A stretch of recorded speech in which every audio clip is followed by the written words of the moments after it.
Hello everyone, welcome to IAS centre. This is Prashant Kumar. Friends, आप लोग जानते हैं कि अभी perfection IAS 90 days planner series को डिस्कस किया जा रहा है और आज की इस सीरीज में इंडियन पॉलिटी को डिस्कस किया जाएगा। इंडियन पॉलिटी का डे 1। इसके पहले हमने मॉडर्न हिस्ट्री के डे 1 से लेकर डे 3 तक को डिस्कस कर दिया है। आज सब्जेक्ट को चेंज कर दिया गया है, ठीक है। तो बाकी जो टॉपिक बच गया है मॉडर्न हिस्ट्री में उसे भी डिस्कस कर दिया जाएगा। आज इंडियन पॉलिटी के डे 1 को डिस्कस किया जा रहा है। तो आइए इसका हम लोग डिस्कशन प्रारंभ करते हैं। इसका पीडीएफ हमारे टेलीग्राम ग्रुप @IASPC सेंटर पे मिल जाएगा। उसका लिंक हमारे डिस्क्रिप्शन बॉक्स में दिया गया है, आप लोग उससे ज्वाइन कर सकते हैं। पहला प्रश्न है, भारत के संविधान की प्रस्तावना। अब संविधान की प्रस्तावना से संबंधित यहाँ पे 4 स्टेटमेंट दिए गए हैं। कौन सा स्टेटमेंट सही है इसे बताना है। तो इसका स्टेटमेंट नंबर डी सही है, जिसमें कहा गया है कि भारत के संविधान की प्रस्तावना संविधान का एक हिस्सा है, लेकिन अन्य भागों से स्वतंत्र रूप से इसका कोई कानूनी प्रभाव नहीं है। ठीक है, तो एक का करेक्ट आंसर हो जाएगा डी। देखिए, केशवानंद भारती मामले में सर्वोच्च न्यायालय ने कहा था कि प्रस्तावना संविधान का एक हिस्सा है और इसका स्वतंत्र रूप से कोई कानूनी प्रभाव नहीं है, यह न्यायालय में लागू नहीं हो सकती है। यानी कि यह जो स्टेटमेंट है वह सर्वोच्च न्यायालय के द्वारा केशवानंद वाद के दौरान, निर्णय के दौरान दिया गया था। तो इसका करेक्ट आंसर हो जाएगा डी।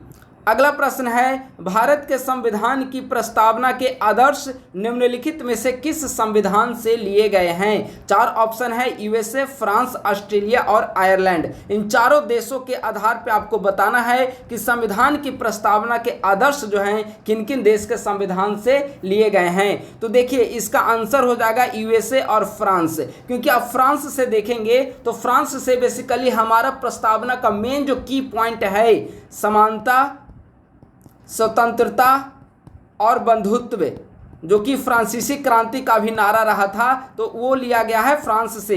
तो इसका 2 करेक्ट ये इस हिसाब से हो गया। इसके अलावा आप यूएसए देखेंगे तो यूएसए के जो हमारा मेन प्रस्तावना है वह यूएसए से ही लिया गया है। ठीक है, तो इसका करेक्ट आंसर 1 और 2 हो जाएगा, यानी कि 2 का आंसर हो जाएगा ए। एक और बात जो व्याख्या में लिखी गई है कि हम भारत के लोग जो वर्ड है वह अमेरिकी संविधान से लिया गया है, इसीलिए इन्होंने यूएसए और फ्रांस यहाँ पे आंसर दिया। तो 2 का correct answer A.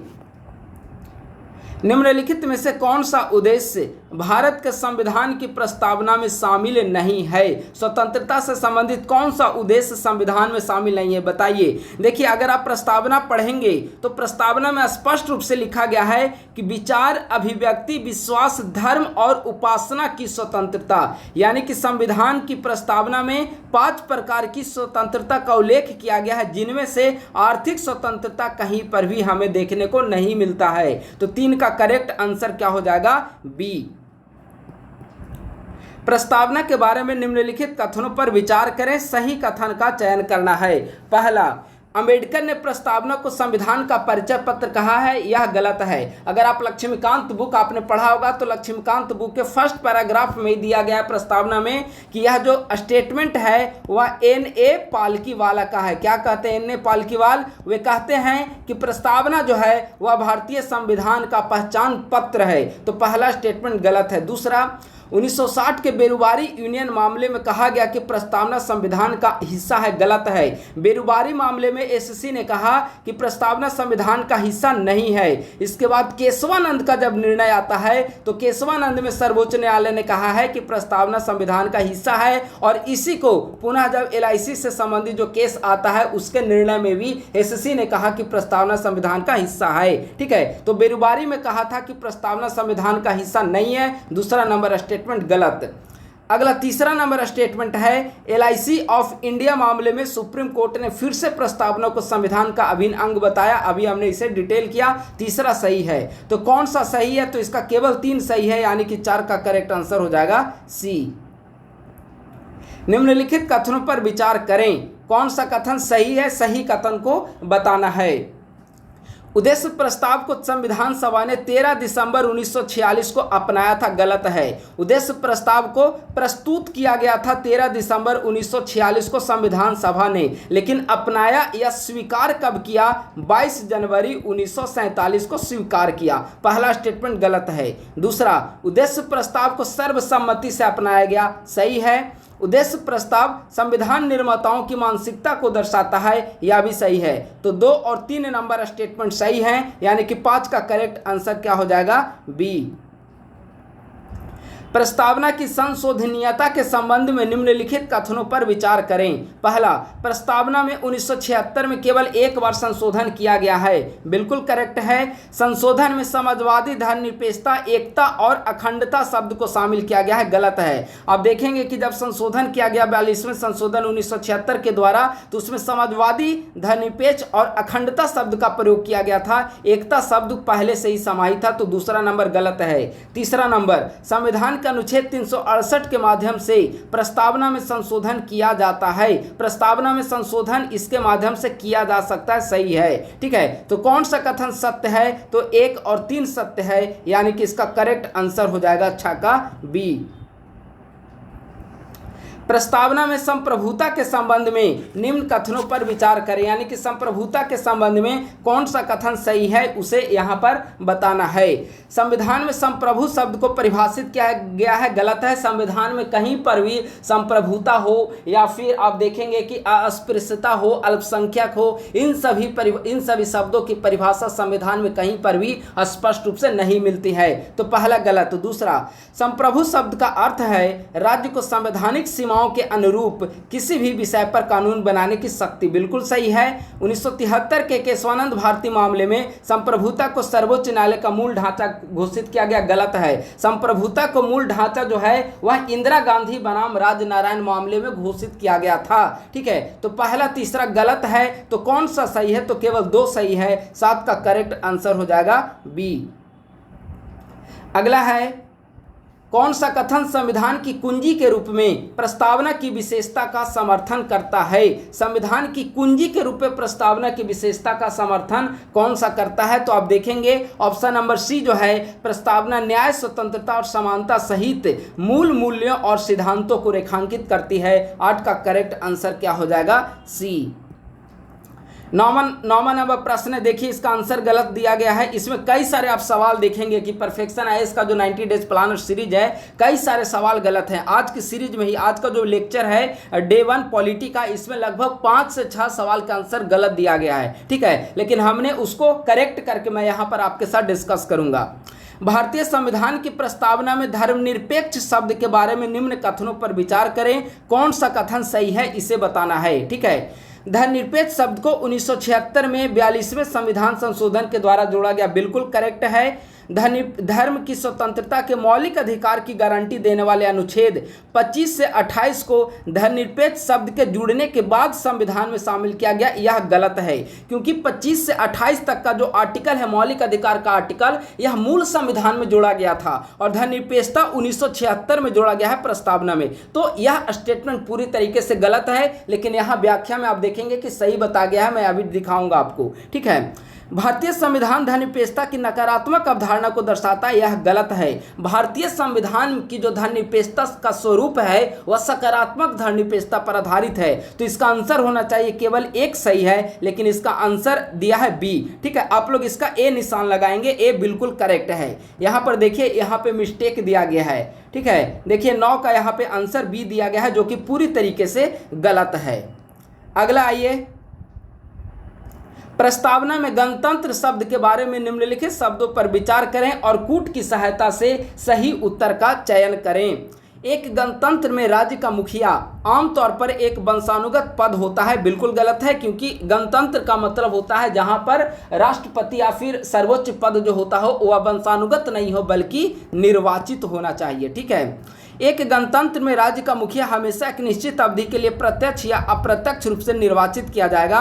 Option number B correct है। प्रस्तावना में गणतंत्र शब्द भारत में वंशानुगत राजतंत्र की उपस्थिति को बताता है, बिल्कुल गलत है। तो केवल 2 सही है, इसका आंसर हो जाएगा 10 का बी। 11 नंबर, भारतीय संविधान के लोकतांत्रिक चरित्र के बारे में निम्नलिखित कथनों पर विचार करें। ठीक है, पहला, भारतीय संसदीय लोकतंत्र में कार्यपालिका अपनी नीतियों और कार्यों के लिए न्यायपालिका के प्रति जवाबदेह होती है। गलत है। संसदीय लोकतंत्र में आप देखेंगे कि कार्यपालिका अपने कार्यों एवं नीतियों के लिए विधायिका के प्रति उत्तरदायी होती है। ठीक है, तो पहला गलत हो गया।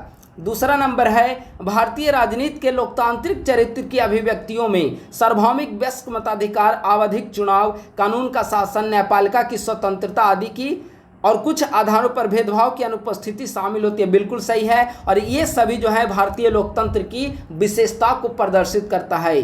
प्रस्तावना में लोकतांत्रिक शब्द विशेष रूप से राजनीतिक लोकतंत्र पर केंद्रित है, यह भी गलत है, क्योंकि जो लोकतांत्रिक शब्द है, लोकतांत्रिक शब्द का मतलब हो गया सामाजिक लोकतंत्र, आर्थिक लोकतंत्र और राजनीतिक लोकतंत्र। अब देखेंगे कि संविधान सभा का डिबेट पढ़ेंगे या फिर आप अंबेडकर का व्यूज पढ़ेंगे तो उन्होंने सामाजिक और आर्थिक लोकतंत्र के सशक्तिकरण के जरिए जाति उन्मूलन की बात कही है। ठीक है, तो इन तीनों प्रकार की लोकतंत्र की बात की गई है, न कि सिर्फ राजनीतिक लोकतंत्र। ठीक है, तो यहाँ पर है कि कौन सा कथन जो है वह सही है, तो 1 और 3 गलत है, केवल 2 सही है, तो इसका करेक्ट आंसर हो जाएगा 11 का बी।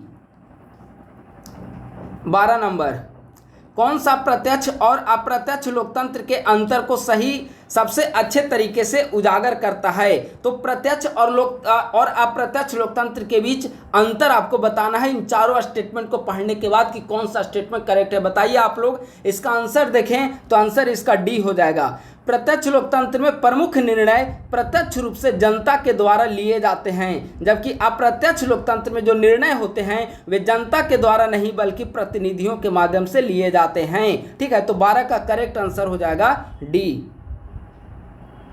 13 बहुत आसान प्रश्न है, निम्नलिखित में से कौन से मूल्य और आदर्श भारतीय संविधान की प्रस्तावना में स्पष्ट रूप से उल्लिखित नहीं है? तो आप देखेंगे कि सामाजिक, राजनीतिक, आर्थिक का तो वर्णन किया गया है, लेकिन पर्यावरणीय शब्द कहीं पर भी भारतीय संविधान की प्रस्तावना में नहीं मिलता। ठीक है, तो 13 का करेक्ट आंसर हो जाएगा सी।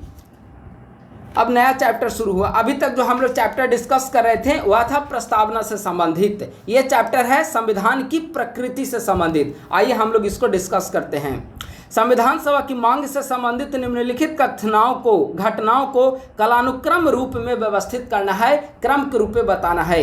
एम.एन. राय ने संविधान सभा का विचार प्रस्तुत किया। कब किया था एम.एन. राय ने संविधान सभा का विचार प्रस्तुत? 1934 में एम.एन. राय ने कहा था कि संविधान के निर्माण के लिए संविधान सभा का गठन होना चाहिए।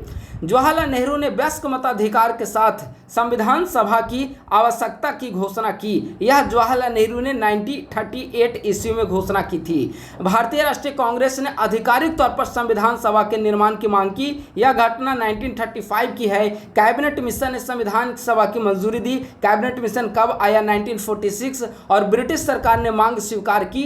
अगस्त प्रस्ताव के जरिए ब्रिटिश सरकार के द्वारा संविधान निर्माण की मांग प्रस्तुत की गई थी 1940 में। ठीक है, अब इसको क्रम के रूप में सजाइएगा तो सबसे पहले ऑप्शन नंबर 1 आएगा, ऑप्शन नंबर 1 के बाद ऑप्शन नंबर 3 आएगा, इसके बाद आपके ऑप्शन नंबर आएंगे 2, इसके बाद आएगा ऑप्शन नंबर 5, यहाँ ऑप्शन नंबर 5 और उसके बाद आएगा ऑप्शन नंबर 4। 1 3 2 5 4 यानी कि करेक्ट आंसर हो जाएगा बी। ये सारे आपको लक्ष्मीकांत में भी मिल जाएंगे। ठीक है, सबसे पहले संविधान सभा के निर्माण की बात कौन करते हैं? एम.एन. राय पहले नंबर पे बात करते हैं। एम.एन. राय 1934 में, उसके बाद 1935 में भारतीय राष्ट्रीय कांग्रेस कहती है। इनकी विचार का समर्थन नेहरू करते 1938 में, और फिर ब्रिटिश सरकार के द्वारा अगस्त प्रस्ताव 1940 के जरिए इसका सहमति जताया जाता है, और फिर कैबिनेट मिशन में इसकी चर्चा होती है। तो इस प्रकार से एक काल क्रम के रूप में ऐसे आप लोग सारे घटनाओं को याद रखेंगे। 13 दिसंबर 1946 को जवाहरलाल नेहरू ने विधानसभा में ऐतिहासिक उद्देश्य प्रस्ताव पेश किया। यह उद्देश्य प्रस्ताव क्या था? ठीक है, तो यह बेसिकली संवैधानिक ढांचे के उद्देश्यों और दर्शन को रेखांकित करता है, जिसे 13 दिसंबर 1946 को पेश किया गया और 22 जनवरी 1947 ईस्वी को मंजूरी मिली है। संविधान सभा के बारे में निम्नलिखित कथनों पर विचार करें। ठीक है, संविधान सभा के बारे में विचार करना है, कौन सा कथन सत्य है यहाँ पर आपको बताना है। प्रत्येक ब्रिटिश प्रांत को सौंपी गई सीटें 3 प्राथमिक समुदाय मुस्लिम, सिख और जनरल के बीच आबादी के रूप में विभाजित थी। बिल्कुल सही है, मुस्लिम, सिख और जनरल का मतलब सामान्य, इस प्रकार से 3 वर्गों में विभाजित था। ठीक है, तो पहला सही है। दूसरा, संविधान सभा का उद्देश्य एक ऐसा निकाय होना था जो आंशिक रूप से निर्वाचित हो और आंशिक रूप से मनोनीत हो। यह भी सही है, क्योंकि आप देखेंगे कि जो देसी रजवाड़े के जो लोग थे वे निर्वाचित नहीं हुए थे। देसी रजवाड़े से जो संविधान सभा के सदस्य थे उनका मनोनयन किया गया था। तो वास्तव में संविधान सभा आंशिक रूप से निर्वाचित थी, जो कि विधानसभा के सदस्यों के द्वारा चुने गए थे संविधान सभा के सदस्य, और देसी रियासत के लोगों के द्वारा वो मनोनयन किया गया था उनका प्रतिनिधित्व। तो आंशिक रूप से निर्वाचित और आंशिक रूप से नामांकित था, यह भी सही है। रियासतों के प्रतिनिधियों को एकल संख्यामानीय वोट के माध्यम से अनुपातिक प्रतिनिधित्व की विधि का प्रयोग, यह गलत है। ठीक है, तो 1 और 2 सही है, इसका करेक्ट आंसर हो जाएगा बी।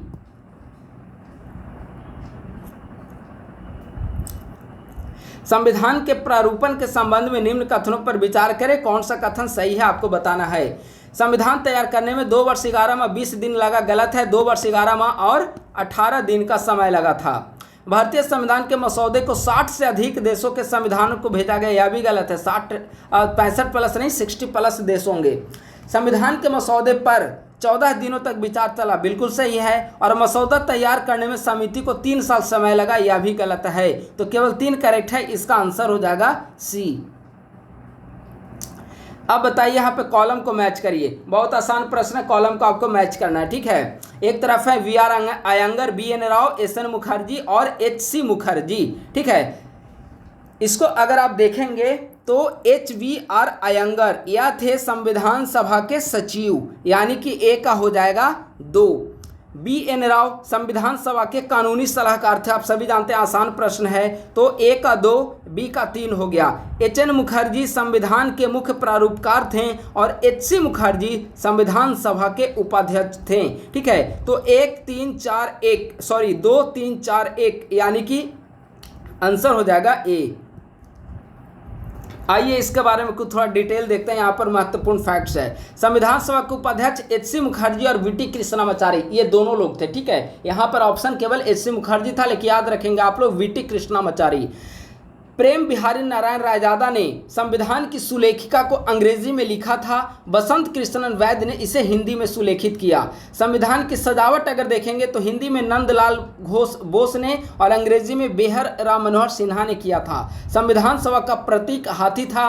मूल संविधान हिंदी और अंग्रेजी दोनों में संसद के पुस्तकालय भवन में हीलियम से भरे केस में रखा गया है। ठीक है, तो यह संविधान के बारे में कुछ महत्वपूर्ण फैक्ट्स था जिसे याद रखना जरूरी हो जाता है।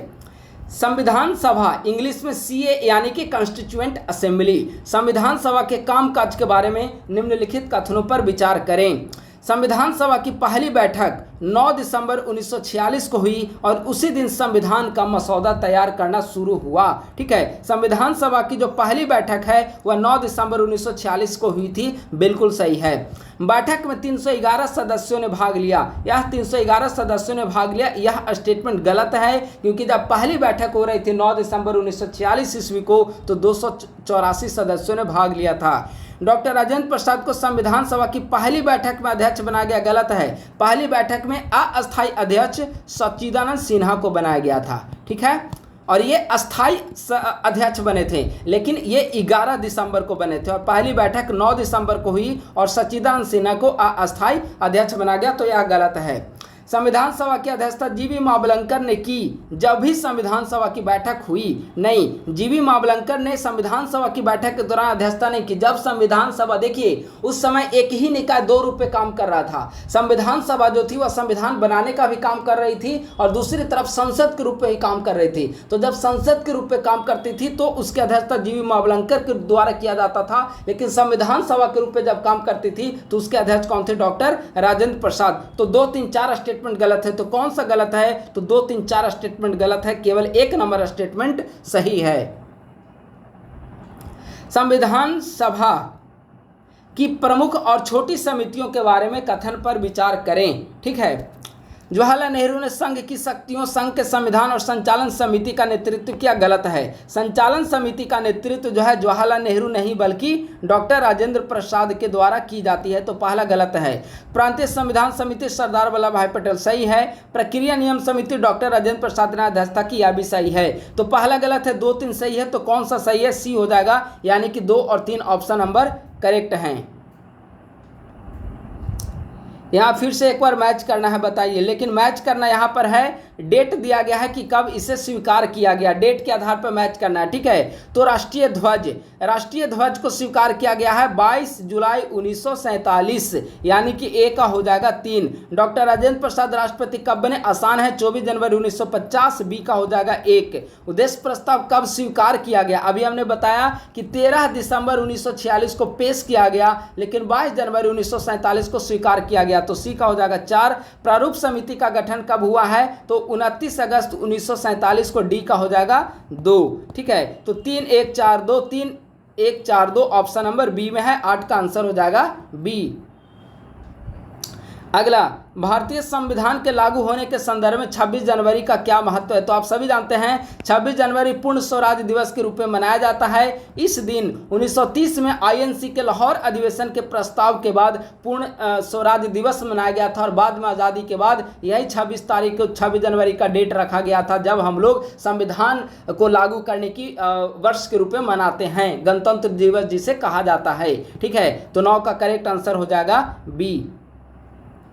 अगला, निम्नलिखित में से संविधान सभा की आलोचना नहीं है, यानी कि किस आधार पर संविधान सभा की आलोचना नहीं की जाती है? तो यहाँ पर है समावेशी प्रतिनिधित्व, यह गलत होगा, ठीक है। आप देखेंगे कि संविधान सभा की आलोचना की जाती है कि यह प्रतिनिधि निकाय नहीं है, यह संप्रभु निकाय नहीं है, यह बहुत ज़्यादा टाइम ले लिया, 2 वर्ष 11 में 18 दिन समय लग गया संविधान बनाने को, ठीक है। लेकिन यहाँ पर समावेशी प्रतिनिधित्व नहीं देखने को मिलता है। यहाँ पर वयस्क मताधिकार के आधार पर लोग चुनकर संविधान सभा में नहीं गए थे, बल्कि संविधान सभा के जो सदस्य किस आधार पर बने थे, बल्कि जो उस समय विधानसभा के सदस्य थे उन्होंने अप्रत्यक्ष रूप से संविधान सभा के सदस्यों को चुना था, ठीक है। तो वहां पर समावेशी प्रतिनिधित्व की बात गलत है, इस आधार पर इसकी आलोचना नहीं की जाती है। 10 का आंसर हो जाएगा डी। यहाँ पे कौन सा कथन सही है? सही कथन बताना है।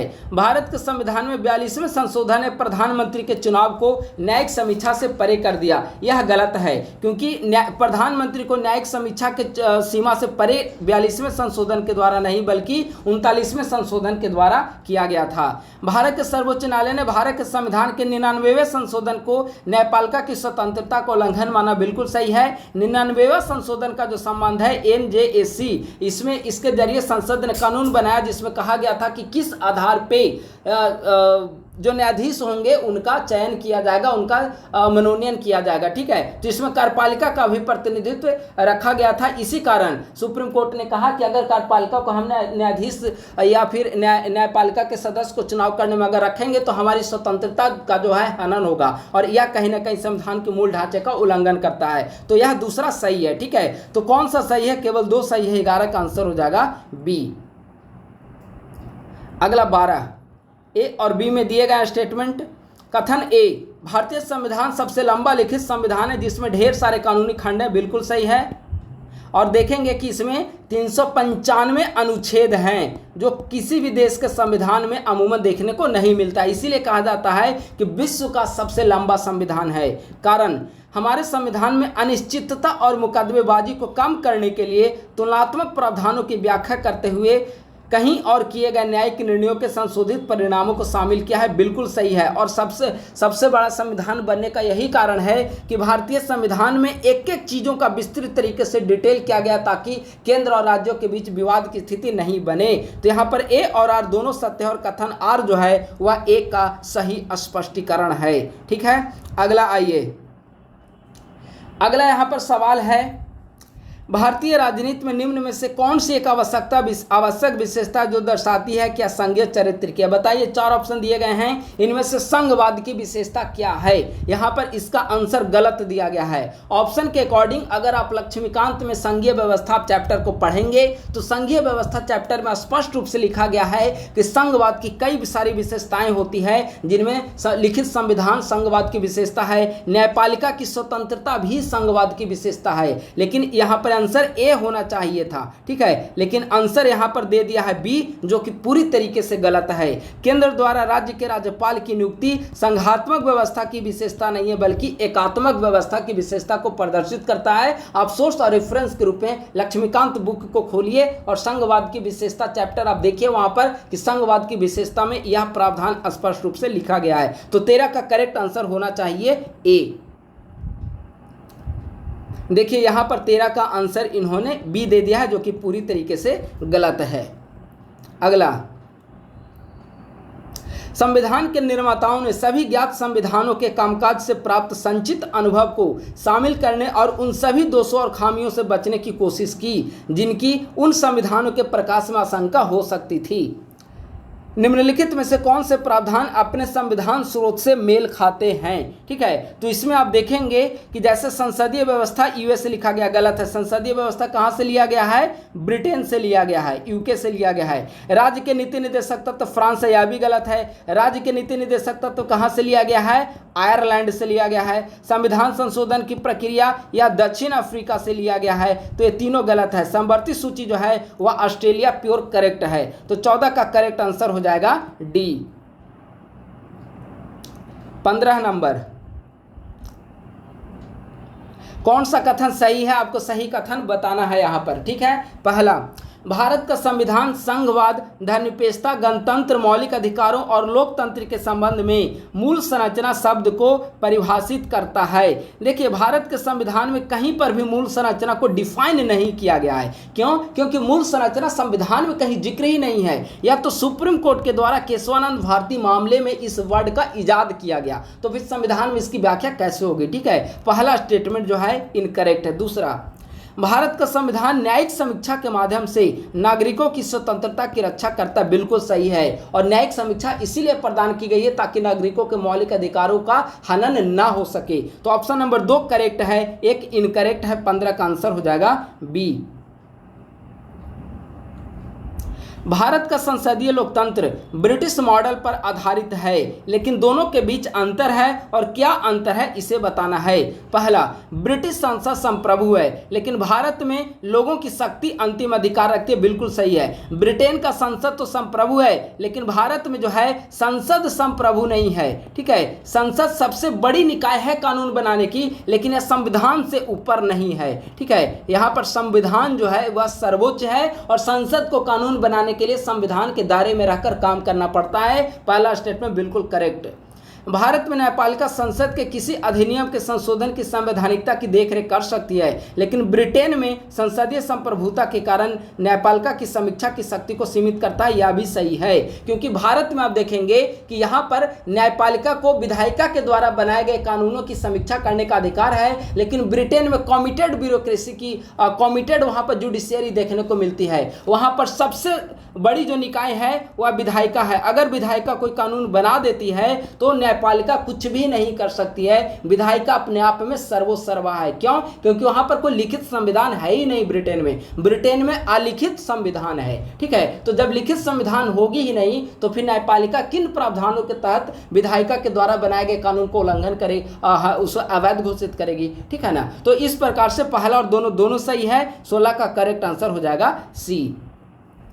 संसदीय शासन प्रणाली वह है जिसमें, देखिए यहां पर अगेन आंसर गलत दिया गया है। संसदीय शासन प्रणाली ऐसी शासन प्रणाली होती है जिसमें कार्यपालिका जो होती है अपने कार्यों और नीतियों के लिए विधायिका के प्रति उत्तरदायी होती है, और विधायिका जो होती कार्यपालिका जो होती है वह लोकसभा के प्रति यहाँ पर उत्तरदायी होगी, ठीक है, ना कि पूरी संसद के प्रति। तो यहाँ पे आंसर दिया गया है सरकार संसद के प्रति उत्तरदायी होती है। गलत है, सरकार संसद के प्रति उत्तरदायी नहीं होती है, बल्कि सरकार जो होती है, कार्यपालिका जो होती है, वह लोकसभा के प्रति उत्तरदायी होती है। संसद और लोकसभा में बहुत डिफरेंट है, ऐसे एरर होने नहीं चाहिए, ठीक है। तो 17 का आंसर हो जाए, आंसर यहाँ पे बिल्कुल ऑप्शन ही गलत है। यहाँ पर अगर लोकसभा होगा तो आंसर इसका सी होना चाहिए, ठीक है। तो 17 का गलत दिया हुआ है आंसर। आगे आइए, संसदीय शासन प्रणाली के गुणों की पहचान करें, यानी कि संसदीय शासन प्रणाली की कौन सा गुण है।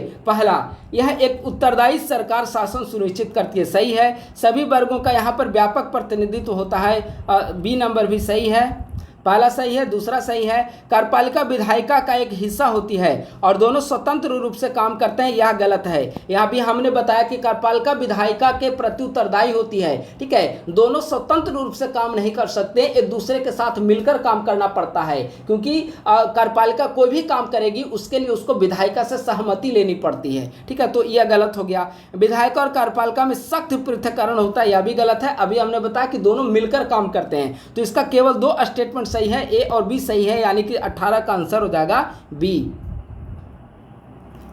अमेरिकी राष्ट्रपति प्रणाली के बारे में निम्न कथनों पर विचार करें, कितने कथन गलत हैं बताना है। वह सरकार और राज्य दोनों का प्रमुख होता है, सही है। वह 5 वर्ष के लिए निश्चित कार्यकाल के लिए निर्वाचक मंडल के द्वारा चुना जाता है, गलत है। अब अभी अमेरिका में राष्ट्रपति चुनाव की प्रक्रिया चल रही है, ठीक है, और वहां पे चुनाव होंगे इस साल के अंत में। अब देखेंगे कि अमेरिका में राष्ट्रपति का जो कार्यकाल है वह 5 वर्ष का नहीं होता है, बल्कि अमेरिकी राष्ट्रपति का कार्यकाल 4 वर्ष का होता है, तो यह गलत हो गया। राष्ट्रपति कांग्रेस के प्रति उत्तरदायी नहीं होता है, बिल्कुल सही है। राष्ट्रपति कांग्रेस के निचले सदन को भंग कर सकता है, यह गलत है। राष्ट्रपति कांग्रेस के निचले सदन को भंग करने की शक्ति अमेरिका में नहीं रखता, ठीक है। तो कितने सही हैं, तो 1 और 2 सही है, यानी कि केवल 2 यहाँ पे सही हैं और 2 गलत हैं, ठीक है। तो कितने गलत हैं, तो 2 गलत हैं, 2 और 3 गलत है, तो आंसर हो जाएगा 19 का बी। 2 सही है और 2 गलत यहाँ पर दिए गए हैं।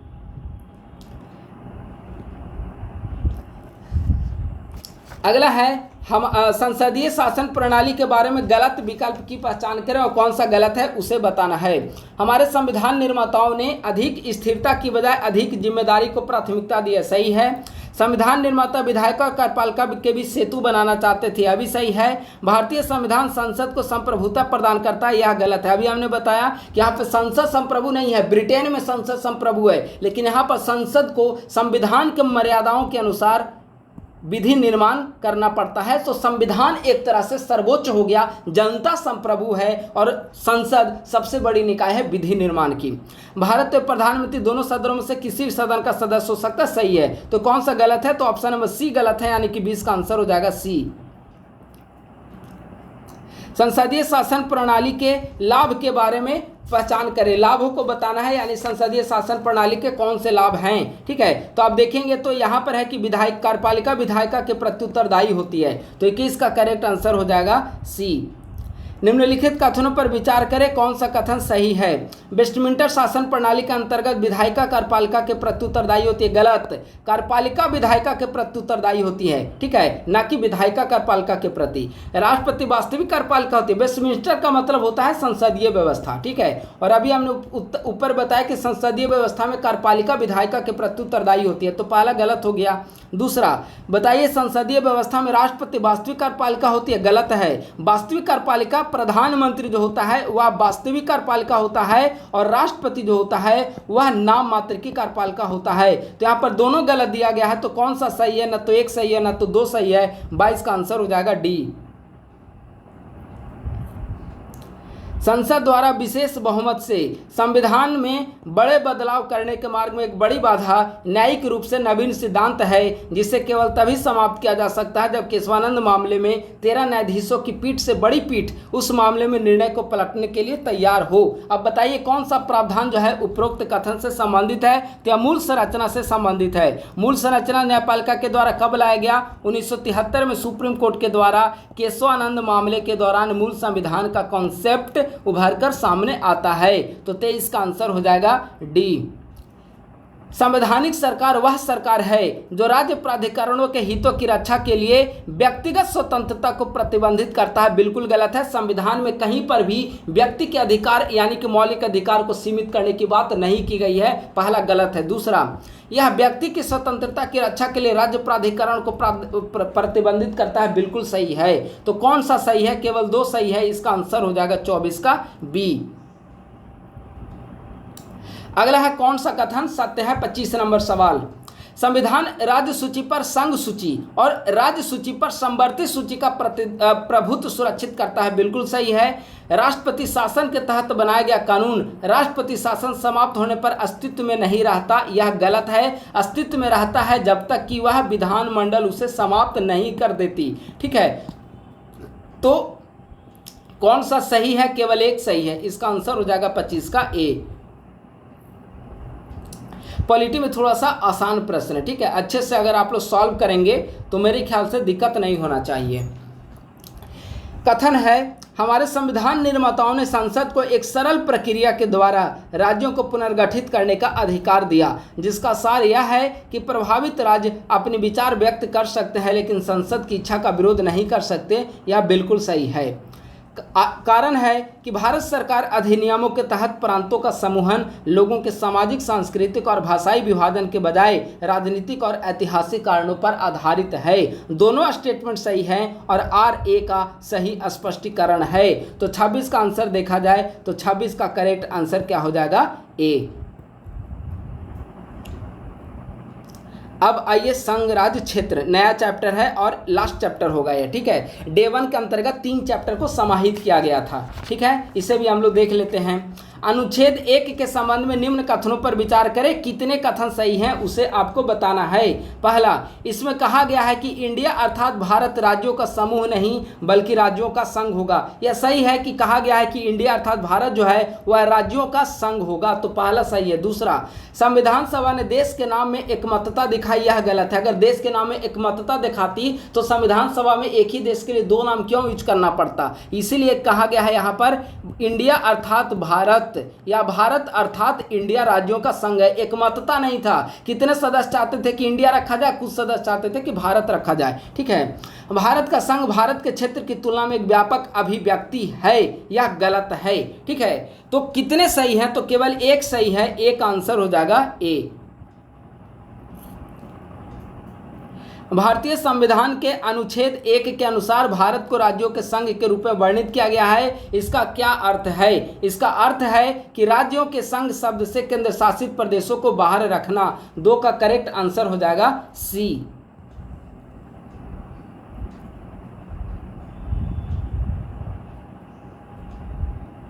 निम्नलिखित कथनों पर विचार करना है। ठीक है, कौन से कथन सही है? सही कथन को बताना है।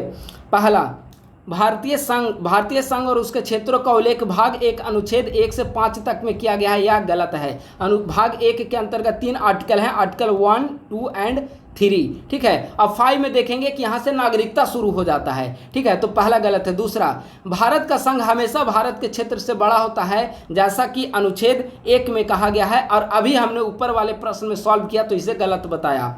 अनुच्छेद 3 के कारण भारत को अविनाशी संघ और विनाशकारी राज्य कहा जाता है, सही है। 2 और 3 के लिए संसद के साधारण बहुमत की आवश्यकता होती है, अभी सही है। आर्टिकल 2 और 3 में संशोधन के लिए विशेष बहुमत नहीं चाहिए, सिर्फ साधारण बहुमत की जरूरत होती है, सही है। संसद को भारत या उसके राज्यों की सीमा को बदलने का अधिकार है, यह भी सही है। तो 3, 4 और 5 सही है। तो कौन से सही है? 3, 4 और 5 कहाँ पर है? डी में है। तो 3 का करेक्ट आंसर हो जाएगा डी। अगला, कौन सा कथन सत्य है? सत्य कथन को बताना है। राज्यों और केंद्र शासित प्रदेशों के नाम और उनकी सीमा का उल्लेख संविधान की दूसरी अनुसूची में किया गया है। अब यह देखेंगे तो दूसरी अनुसूची में कई सारे जो पद हैं, राष्ट्रपति, उपराष्ट्रपति, राज्यपाल, इन सब पदों के वहाँ पे वेतन भत्ते का जिक्र किया गया है। तो पहला स्टेटमेंट जो है वह यहाँ पर गलत है। 1960 का 9वां संवैधानिक संशोधन अधिनियम आर्टिकल 368 के तहत भारत के किसी क्षेत्र को किसी विदेशी राज्य को सौंपने वाला पहला संशोधन अधिनियम था, यह सही है। और यह जो अधिनियम संशोधन किया गया था बेरोजगारी मामले को लेकर किया गया था। ठीक है, तो कौन सा सत्य है? केवल 2 सत्य है, पहला गलत है। 4 का आंसर बी। नए राज्यों के गठन के मामले में कौन सा सही नहीं है, बताइए नए राज्यों के गठन के बारे में यहाँ पर कौन सा स्टेटमेंट गलत दिया गया है। तो अभी हमने ऊपर बताया कि नए राज्यों का निर्माण जो कि आर्टिकल 2 और 3 से संबंधित है, इसके लिए विशेष बहुमत की जरूरत नहीं होती है, साधारण बहुमत की जरूरत होती है। और यह जो प्रक्रिया है वह आर्टिकल 368 की संशोधन की प्रक्रिया से बाहर है। ठीक है, तो यह यहाँ पे गलत दिया गया है। 5 का करेक्ट आंसर हो जाएगा सी।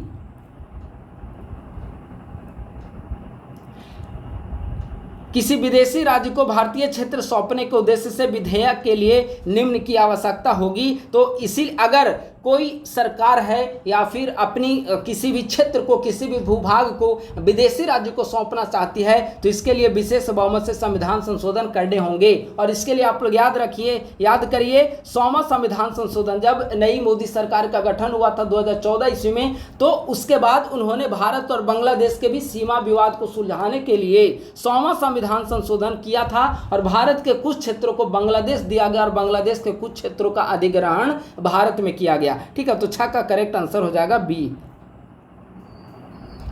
अगला देखिए, यह सवाल यहां पर उत्तर फिर से एक बार गलत दिया गया है। निम्नलिखित में से किसका उल्लेख भारतीय संविधान के अनुच्छेद 1 में नहीं मिलता है। अनुच्छेद 1 में क्या क्या यहाँ पर दिया गया है, डी भारत एक राज्यों का संघ है। यह प्योर गलत है। अनुच्छेद 1 में स्पष्ट कहा गया है कि भारत अर्थात इंडिया राज्यों का संघ है। ठीक है, तो यह गलत दिया गया है। एक्चुअली अगर देखा जाए तो आर्टिकल 1 में ये चारों जो है विकल्प वो सारे का वर्णन आर्टिकल 1 में किया गया है। यहाँ पर सवाल है कि किसका वर्णन आर्टिकल 1 में नहीं किया गया है, तो चारों का वर्णन आर्टिकल 1 में किया गया है। इस दृष्टिकोण से यह जो है गलत दिया गया है। ठीक है, अगला, निम्नलिखित में से कौन सा अनुच्छेद भारतीय क्षेत्र के आंतरिक परिवर्तन से संबंधित है। तो आर्टिकल 3 के तहत संसद कानून के माध्यम से एक से एक राज्यों का 2 भागों में विभाजित करती है, 2 या 3 राज्यों को एक में समाहित कर सकती है, यानी कि वह आंतरिक स्ट्रक्चर में परिवर्तन कर सकती है। तो 8 का करेक्ट आंसर हो जाएगा सी। क्या संसद इंडिया का नाम बदलकर भारत कर सकती है। तो बिल्कुल संसद को यह अधिकार है, लेकिन सॉरी इसका आंसर हो जाएगा डी। यह क्या प्रश्न है कि क्या संसद इंडिया का नाम बदलकर भारत कर सकती है। तो देखिए यह एक्चुअली अगर देखा जाए तो इसके लिए कार्यपालिका ही काफ़ी है, इसके लिए संसद में प्रस्ताव लाने की कोई आवश्यकता नहीं होगी। ठीक है, संसद को नाम बदलने के लिए संशोधन की आवश्यकता नहीं है और इसके लिए आप देखेंगे कि कोई संविधान संशोधन की प्रक्रिया नहीं है। कार्यपालिका एक प्रस्ताव के माध्यम से ला सकती है। हाँ, संसद में इस पर डिबेट हो सकता है, संसद में इस पर डिबेट हो सकता है। ठीक है, तो इस प्रकार से इसका आंसर हो जाएगा, इसका आंसर डी होना चाहिए। ठीक है, लेकिन एक और अगर पक्ष देखा जाए तो यहाँ पे प्रश्न ही गलत है एक तरह से देखा जाए तो। क्यों प्रश्न गलत है, क्योंकि ऑलरेडी आप आर्टिकल 1 में देखेंगे, ऑलरेडी आर्टिकल 1 में कहा गया है कि भारत अर्थात इंडिया राज्यों का संघ है, यानी कि भारत और इंडिया दोनों शब्द तो ऑलरेडी संविधान में पहले से ही वर्णन किया गया है, तो फिर अलग इंडिया का नाम बदलकर भारत करने की क्या आवश्यकता होगी। तो दोनों संदर्भ यहाँ पर दिए गए हैं। पॉलिटी में कई सारे इनके प्रश्न हैं, या जो आज मैं सीरीज डिस्कस कर रहा हूँ, कई सारे ऐसे प्रश्न हैं जो थोड़े से यहाँ पे गलत दिए गए हैं। ठीक है, यानी कि प्रॉब्लमैटिक प्रश्न की संख्या यहाँ पर ज़्यादा है। इस बार हिस्ट्री में भी थोड़े देखने को मिला था, लेकिन पॉलिटी में ज़्यादा देखने को मिल रहा है। राज्य पुनर्गठन आयोग ने 1956 में कितने राज्य और केंद्र शासित प्रदेश बनाए। तो यह आसान प्रश्न है। 14 राज्य और 6 केंद्र शासित प्रदेश राज्य पुनर्गठन आयोग के द्वारा 1956 में बनाया गया था। राज्य पुनर्गठन आयोग पर देखिए, यहाँ पर राज्य पुनर्गठन आयोग पर निम्नलिखित समितियों को कालानुक्रम रूप में व्यवस्थित करना है। कौन सा पहले आया फिर उसके बाद कौन कौन, एक क्रम के रूप में बताना है। ठीक है, तो सबसे पहले एसके धर समिति आता है, पहले नंबर पे एसके धर समिति ने कहा कि भाषा के आधार पर राज्यों का निर्माण नहीं किया जा सकता। तो इसके बाद विरोध प्रदर्शन चलता रहा। फिर जेवीपी समिति बनती है। जेवीपी समिति वल्लभ भाई पटेल, पट्टाभी सीतारमैया और जवाहरलाल नेहरू, ये 3 लोग होते हैं। यह दिसंबर 1948 में बनती है। फिर जेवीपी समिति समिति ने भी कहा कि भाषा एक भाषा के लिए एक राज्य का हम निर्माण नहीं कर सकते, भाषाई आधार पर राज्य निर्माण की मांग को खारिज कर दिया। लेकिन इसके बाद पूरे भारत में जोर शोर से विरोध चलता रहा, स्पेशली आंध्र प्रदेश वगैरह राज्यों में आप जाएंगे तो वहां इसके बाद फिर फजल अली आयोग का गठन किया जाता है। तो इसका देखेंगे तो पहले नंबर पे आएगा एसके धर समिति, दूसरे नंबर पे यह आएगा और तीसरे नंबर पे फजल अली आयोग आएगा। ठीक है, तो इसको आप लोग कर लीजिए। सबसे पहले एसके धर, पहले नंबर पे एसके धर आएगा तो पहले 3 होगा, इसके बाद जेवीपी होगा 1 होगा और इसके बाद 2 होगा, तो 3 1 2 इसका करेक्ट आंसर है 11 का डी। अगला ये प्रश्न है, देखिए इसका फिर से यहाँ पर गलत दिया गया है, ऑप्शन ही इसका गलत है। ठीक है, आप लोग देखिए, आप लोग लक्ष्मीकांत आपने पढ़ा जरूर होगा, आप लोग इसका ऑप्शन को ही देखिए। देखिए सबसे पहले एसके धर समिति का गठन होता है, अभी हमने बताया, और एसके धर समिति का गठन होता है जून 1948 में, तो बी का हो जाएगा 1। इसके बाद इसके धर के बाद होता है जेवीपी समिति। जेवीपी समिति अभी हमने बताया था ऊपर में दिसंबर 1948 में, तो इसके बाद हो जाएगा ए का 3। ठीक है, सॉरी ए का 3 लिखिए, बी का 1 लिखिए। ठीक है, फिर है फजल अली आयोग। फजल अली आयोग बेसिकली 1953 में फजल अली आयोग का गठन हुआ है और 1953 कोई ऑप्शन ही नहीं है। आप लक्ष्मीकांत बुक को देखिए, आंध्र प्रदेश का जब गठन हो जाता है तो उसके बाद कई सारे राज्य भाषा के आधार पर नए राज्य के निर्माण की मांग करते हैं, तो फजल अली आयोग का गठन किया जाता है। इसमें 3 सदस्य होते हैं फजल अली आयोग के अंतर्गत। ठीक है, केम पनिक्कर होते हैं, हृदयनाथ कुंजरू होते हैं, फजल अली होते हैं। तो इस प्रकार से उसका 1953 में गठन किया गया था, तो ऑप्शन ही इसका नहीं दिया गया है। तो इस तरीके से देखा जाए तो 12 नंबर प्रश्न ही ऑप्शन के कारण, विकल्प के कारण गलत हो गए हैं। 13 आप लोग खुद देखिए, जो मैं गलत कह रहा हूं आप लोग खुद, लक्ष्मीकांत बुक होगी, आप लोग खुद उसे क्रॉस वेरीफाई कर सकते हैं। ठीक है, निम्नलिखित युग्मों पर विचार करना है। यहाँ पे कुल रियासत 565 थी, बिल्कुल सही है। जम्मू कश्मीर को मिलाया गया जन्म संग्रह के आधार पर, गलत है। जम्मू कश्मीर का जन्म संग्रह नहीं हुआ था। जूनागढ़ ऑपरेशन पोलो, यह तो गलत है, ऑपरेशन पोलो हैदराबाद से हुआ था और जूनागढ़ विलय पत्र, जम्मू कश्मीर का विलय पत्र हुआ था। ठीक है, तो इस प्रकार से देखेंगे तो ये तीनों गलत हैं आपस में, केवल एक सही है ए। ठीक है, देखिए क्या सही होंगे। हैदराबाद ऑपरेशन पोलो बिल्कुल सही है, हैदराबाद में ऑपरेशन पोलो हुआ था। जूनागढ़ में जन्म संग्रह कराया गया था और जम्मू कश्मीर में विलय पत्र के माध्यम से हुआ था भारत में विलय। तो ये तीनों स्टेटमेंट यहाँ पे गलत हैं, केवल एक सही है, 13 का आंसर ए।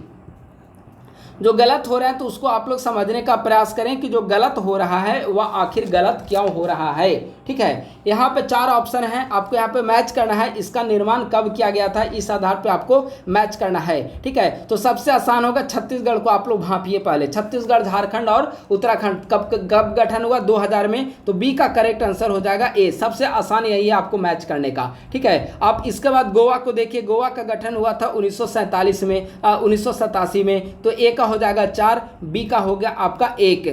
मेघालय का हो गया 1972, सी का 2, और हिमाचल प्रदेश 1971, ये राज्य के रूप में आता है। हिमाचल प्रदेश एक राज्य के रूप में 1971 में बना, तो डी का हो जाएगा 3। 4 1 2 3, आइए ऑप्शन देखते हैं, 4 1 2 3 जो भी होगा, 4 1 2 3 ऑप्शन नंबर डी। ठीक है, अगला 100वां संविधान संशोधन अधिनियम से संविधान की पहली अनुसूची में 4 राज्यों के क्षेत्रों से संबंधित प्रावधानों में संशोधन किया गया।